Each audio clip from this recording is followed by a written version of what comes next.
everyone, it's Coach Jen, Fleet Feet Greensboro, and I am about to go for a very chilly run.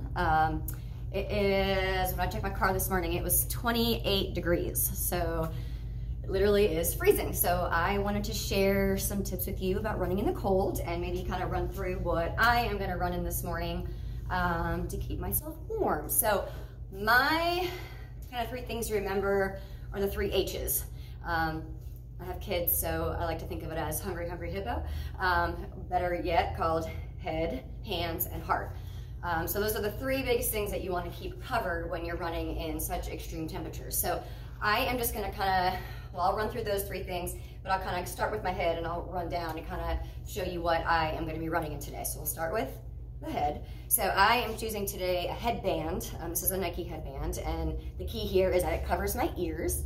I don't know about you, but my ears always get freezing, really freezing when I'm running. So I always want to make sure I have my ears covered. You could also choose a full beanie cap. I have one that I also love. It actually has a hole in the back where I can put my ponytail through. So for all the women, it is super useful to keep your hair out of your face. Our head is kind of where a lot of heat can actually escape, so you want to keep your head covered so you can keep the heat in as best as possible. All right, and so moving down, heart or chest. I just kind of chose the heart because, you know, it goes along with the H thing. So you wanna have something nice and tight on your core to hold the heat in. So what I do is I actually have a tank top on underneath here, and the trick for me is that I tuck it in.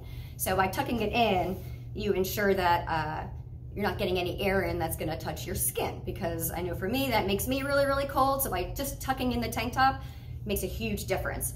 After the tank top, I then put on a longer sleeve layer. It could be tighter to your core, it could be a little bit looser. Again, as long as that first layer is tighter to your core, you'll be good.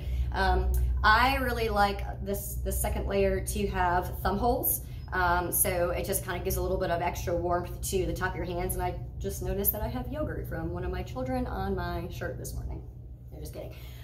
Anyway, so yeah, and then we'll kind of go from there. We'll talk about the hands. So it's perfect segue into the hands. So I don't have my gloves on right now, but when I do go out the door, I will be sure to have them on. I actually use ones that actually have a top over them too, so it covers my fingers.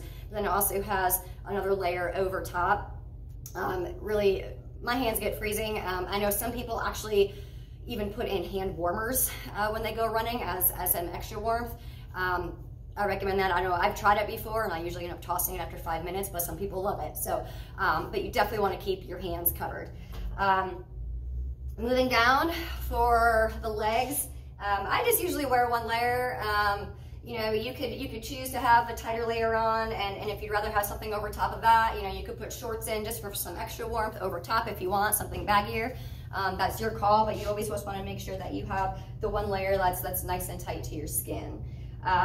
And then going down, I've got my Swiftwick socks on. I really like the Swiftwick brand. I feel like I could wear these socks for years and years and years, and they always kind of hold their wicking capabilities. Which, to that point, wicking capabilities, make sure that you don't wear anything cotton. I think it's a big misconception that when it's really cold, you don't sweat. That is very, very not true.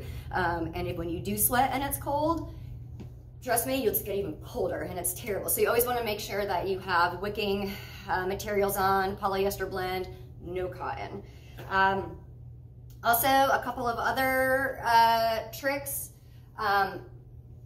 If you walk outside and you are already warm, it means you are overdressed. So you want to be wearing something, an outfit that you should really be cold for the first 10 minutes of your run. And then after that, you should feel comfortable. You don't want to be overheated because, again, then you're going to sweat more, and trust me, it just doesn't feel good. Also, too, if you're running in snow, rain, anything, another trick for the head is to put a hat with a brim on it over top of the headband. You can just kind of loosen the hat to make it all fit in. It'll kind of keep the precipitation out of your face while also still keeping your ears warm. And I actually forgot to talk about my 3rd layer, which is I chose to wear a vest today. This right here, this on jacket, is actually one of my other go-tos if it's really, really cold and you actually want something more to cover your arms. Something like this jacket, which even has more thumb holes, is a good option. But what this basically does, that third layer, is you want to choose something that's going to help with the wind and any extra precipitation. So something wind and waterproof, or if not, at least resistant. This is resistant, and so for me, this offers enough protection. I think that's pretty much it. So I'm pretty confident that when I go out on my run today, I'm gonna feel nice and warm after about 10 minutes, and that's about it. Happy warm running, and Happy New Year.